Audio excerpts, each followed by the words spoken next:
bosse effectivement avec Rachel. Mon job, depuis 1 an et demi, c'est d'aider des porteurs de projets à partir d'une idée et transformer cette idée-là en produit. Alors ce qui est mortel, c'est qu'ils sont tous devenus millionnaires. Du coup, je me suis dit que j'allais vous expliquer un petit peu comment on a fait, parce que c'est juste fabuleux. Je voulais commencer par se poser une question, c'est qu'ont en commun tous les grands succès. Je pense à Facebook, je pense à Airbnb, à Uber. Et cette question est vachement intéressante parce qu'en fait, absolument personne n'a de réponse. En vrai de vrai. Je suis navré pour vous, mais il n'y a juste pas de recette magique. Et si c'était le cas, je serais aux Bahamas en fait, là, de toute façon.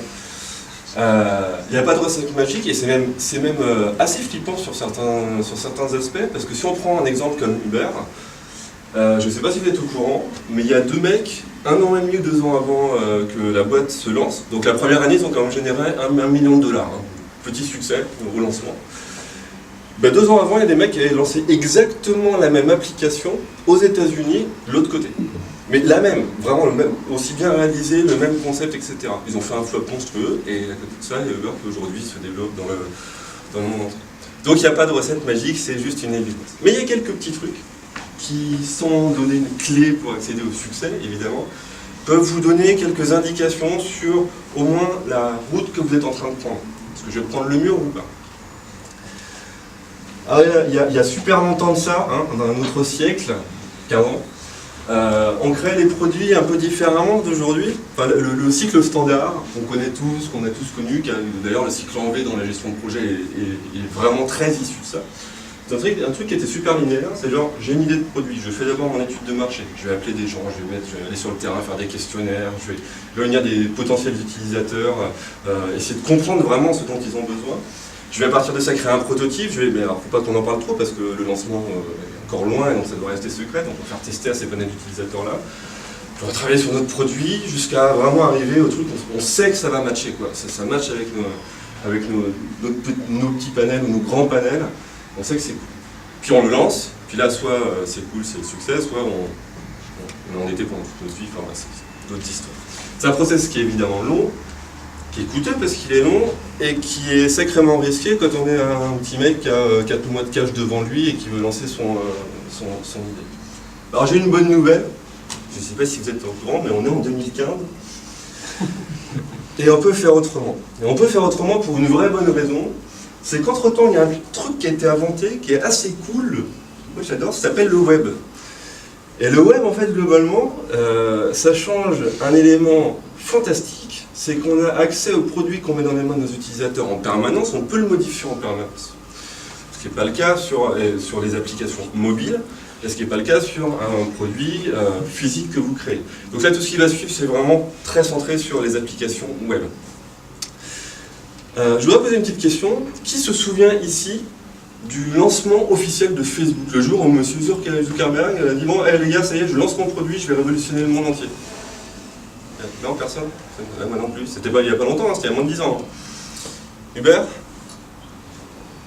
C'est pas étonnant en fait, parce que ces boîtes-là, ils ont lancé leurs produits super vite. En fait, ils les ont même lancés trop vite, c'est-à-dire qu'ils étaient clairement pas terminés. Mais en les lançant très vite, ils ont appris très vite.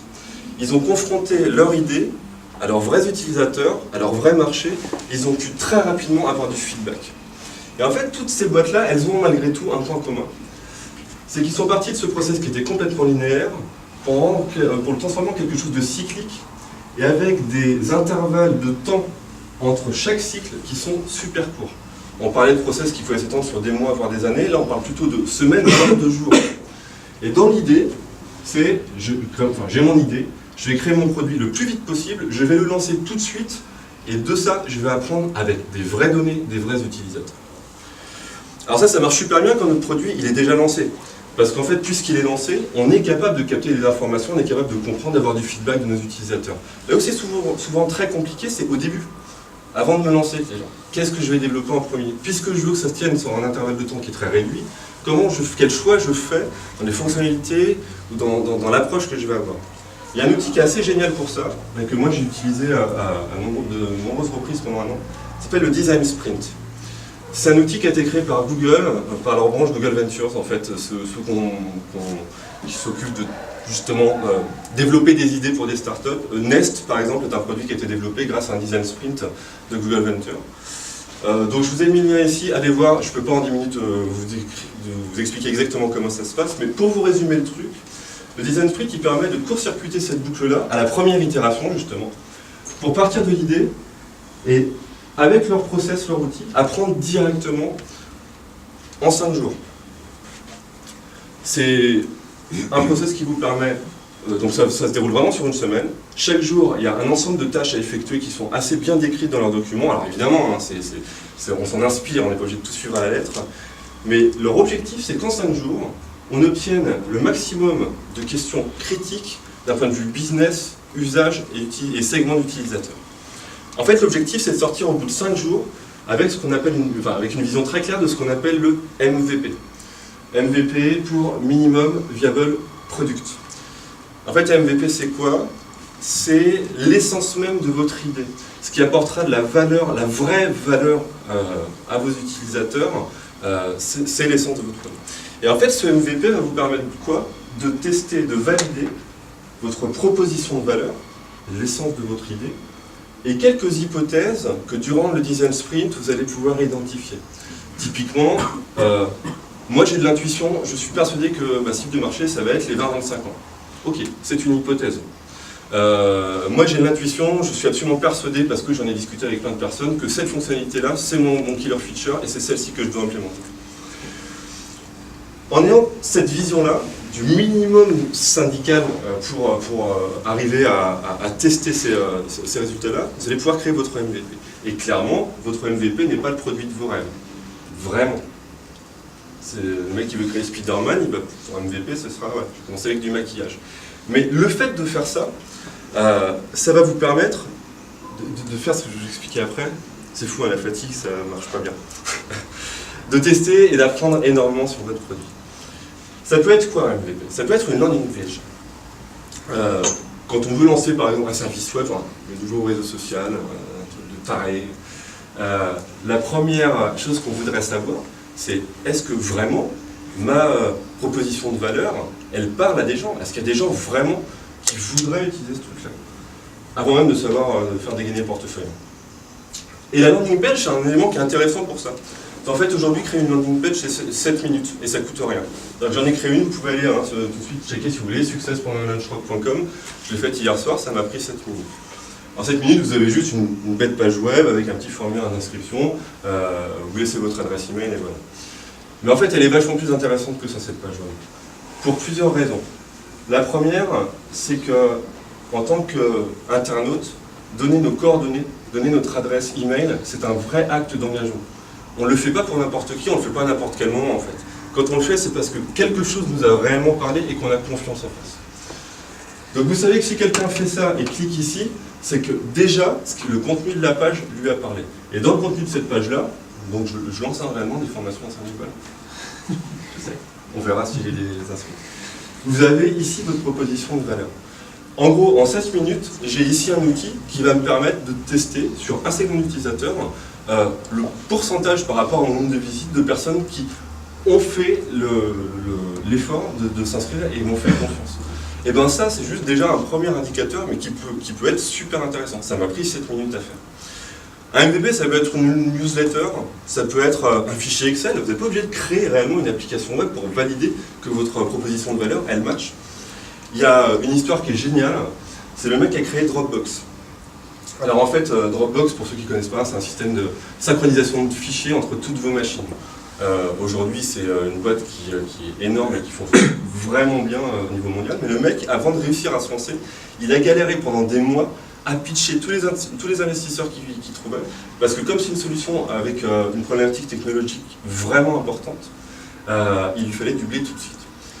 Et il pitchait, et personne ne voulait le suivre. Et puis un jour, il en a eu ras-le-bol. Donc il avait environ 5000 utilisateurs inscrits sur sa landing page. Et il a fait une petite vidéo qui dure 5 minutes. Dans la vidéo, il présente son produit comme s'il existait.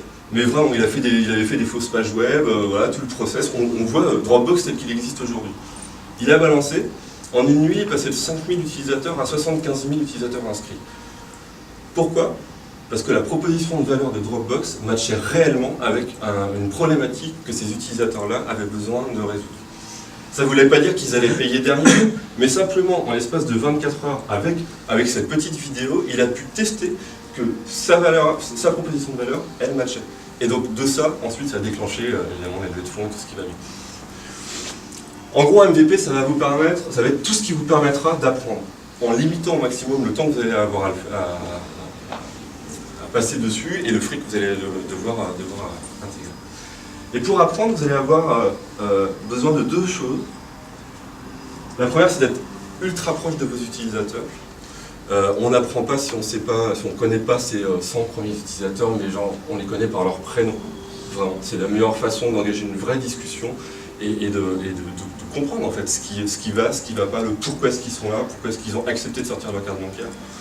Donc ça ne veut pas dire juste envoyer un petit mail par-ci par-là, hein. Ça veut dire vraiment potentiellement leur filer votre numéro de téléphone et puis aller les appeler ou leur laisser vous appeler si jamais il y a un truc qui pète, allez-y quoi, faites-le. Mais ça va être aussi aller les rencontrer carrément sur le terrain. C'est genre voilà, tiens, je te paye un coup, puis tu vas m'expliquer pourquoi est-ce que tu t'es barré et arrête. Donc ça c'est le premier élément. Et le deuxième, c'est qu'il va falloir mesurer. Alors c'est assez rigolo que je parle de ça vu le talk que tu as fait tout à l'heure, mais chaque point, mode de fonctionnement de votre application, chaque URL qui est visitée, chaque vidéo qui est lancée, qui est mise en pause, qui est relancée après, chaque utilisateur qui ne se connecte pas depuis tant de temps, ou bien ceux qui au contraire se connectent 50 fois par jour, il faut que vous sachiez ça. Il faut que vous génériez de la donnée pour ensuite, quand vous allez avancer dans votre process, être capable de comparer après chaque nouvelle fonctionnalité, chaque nouveau tournant que vous prenez, par rapport à avant, est-ce que c'est mieux ou est-ce que c'est pire?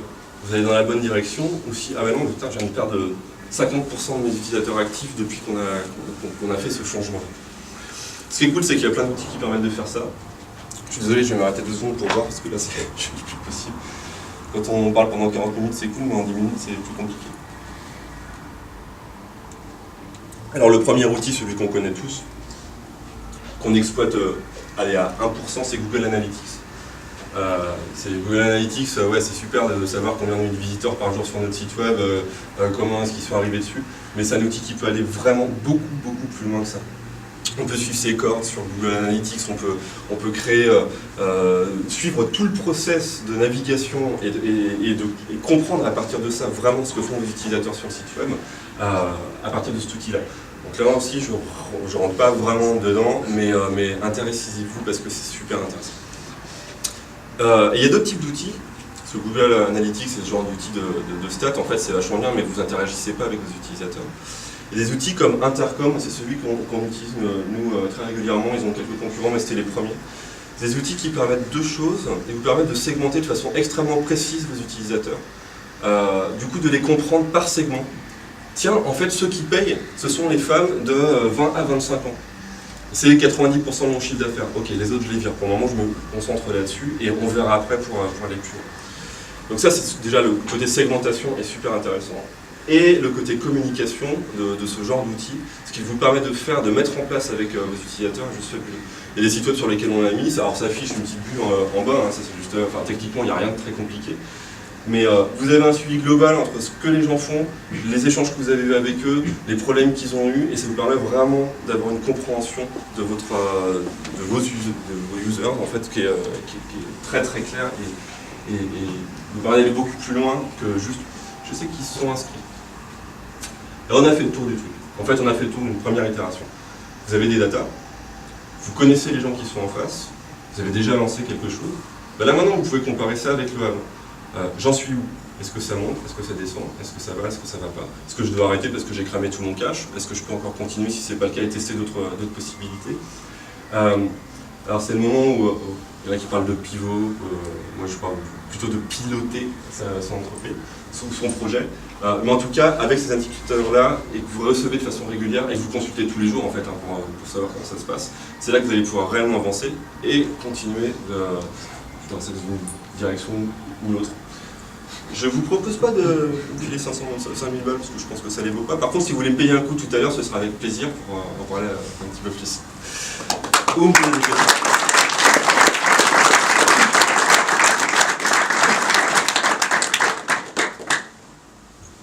que vous avez des questions? Vous avez le droit de me défoncer parce que je... J'ai pas une question, mais j'ai une remarque à faire, parce que là, je suis avec le BGE pour la création d'un réseau social dédié à mon métier. Et je suis obligé de faire l'étude de marché et tout ça, et actuellement, je suis vraiment perdu. Et donc, vous me conseillez de commencer d'arrêter avec eux et de faire une landing page. C'est une sacrée question. Tu t'attendais pas à voir ça. Je ne vous conseille rien. Enfin, pas avant d'être payé. Il n'y a pas de... Moi, je vous présente une approche, en fait. Hein. Je suis toujours très convaincu quand j'avance ce genre de truc. Ça ne veut absolument pas dire que c'est... je ne renie pas les études de marché. Je présente juste une autre approche. Et une approche qui, potentiellement, peut vous permettre d'avoir un peu plus de clés pour beaucoup moins de fric et de temps investi. C'est landing page ou peut-être justement un MVP, c'est voir vraiment un MVP au sens produit du terme.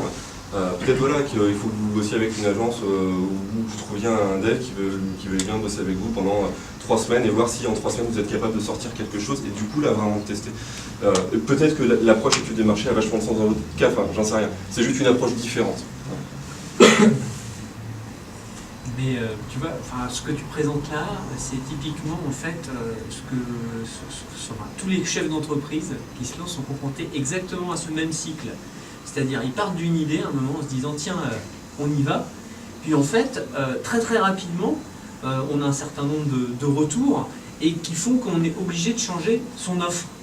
C'est-à-dire qu'on se rend compte que l'idée qu'on a lancée au départ, qu'on pensait bonne, en fait, il faut la réadapter, il faut proposer d'autres choses. Et on est exactement en fait dans ce cycle-là. Et assez rapide aussi en fait, de plus en plus d'ailleurs. L'approche l'approche orientée data en fait pour moi est super intéressante.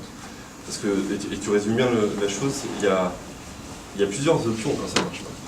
Il y a se dire mon produit est pas bon. Ou en tout cas je l'attaque pas de la bonne façon. Ou ma value proposition est pas bon. Mais il y a aussi une idée de se dire en fait j'attaque juste pas du tout la bonne cible. D'où l'intérêt. Donc peut-être que mon segment d'utilisateur soit qui vraiment je vais parler, c'est pas du tout ceux que je cible actuellement. Et c'est là où le fait d'engranger les datas et d'être capable de segmenter vraiment les gens que tu as en face devient intéressant. Ok, eux j'ai testé, ça marche pas du tout. On a un arrêt. Je teste sur eux et je vois la différence. Ou je teste avec tel message et je vois la différence. Et là où il peut y avoir une différence avec... parce que du coup j'ai été confronté aussi à beaucoup de... soit personnellement on travaillait ou bien via des clients, on fonctionne énormément à l'instinct. Et c'est là où je pense qu'il y a bien souvent des erreurs qui sont faites. Et cette approche-là, se veut en fait finalement vachement plus pragmatique. Hein. Et après, je suis persuadé qu'on peut passer à côté de projets énormes parce que du coup, les métriques sont pas bonnes et qu'on va, c'est pas bon, alors qu'en fait, il aurait suffi d'attendre ou d'insister et ça aurait pu marcher. C'est un petit peu, ça rejoint les décisions liées aux métriques. Ah oui, c'est clairement pas magique. La petite part d'humain, voilà, de feeling, de sixième sens, elle se retrouve un peu éclipsée.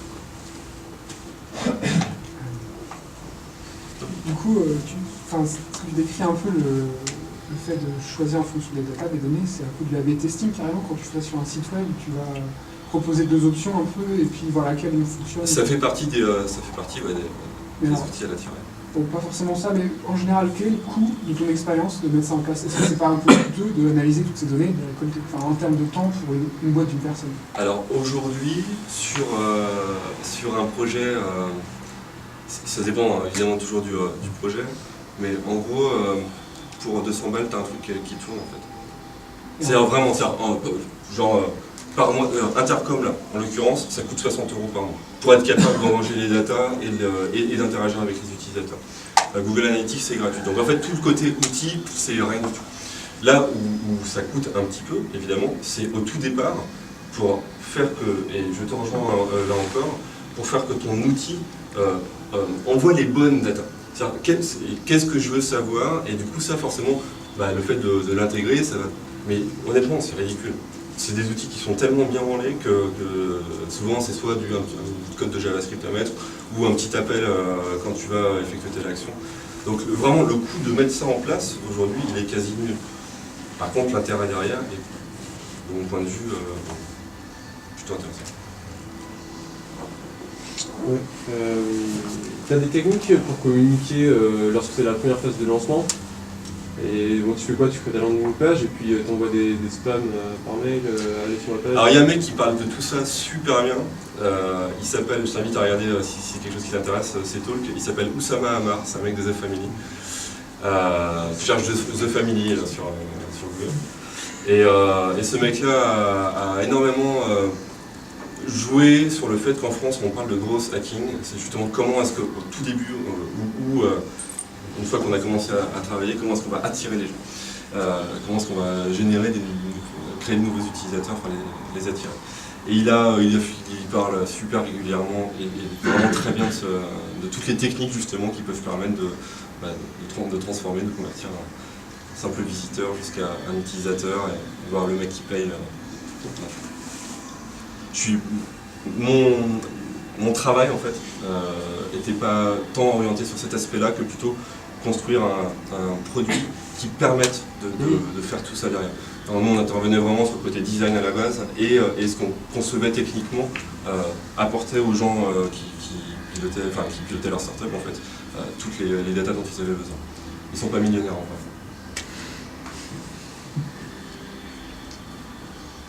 Est-ce qu'il y a une dernière question? Merci Seb.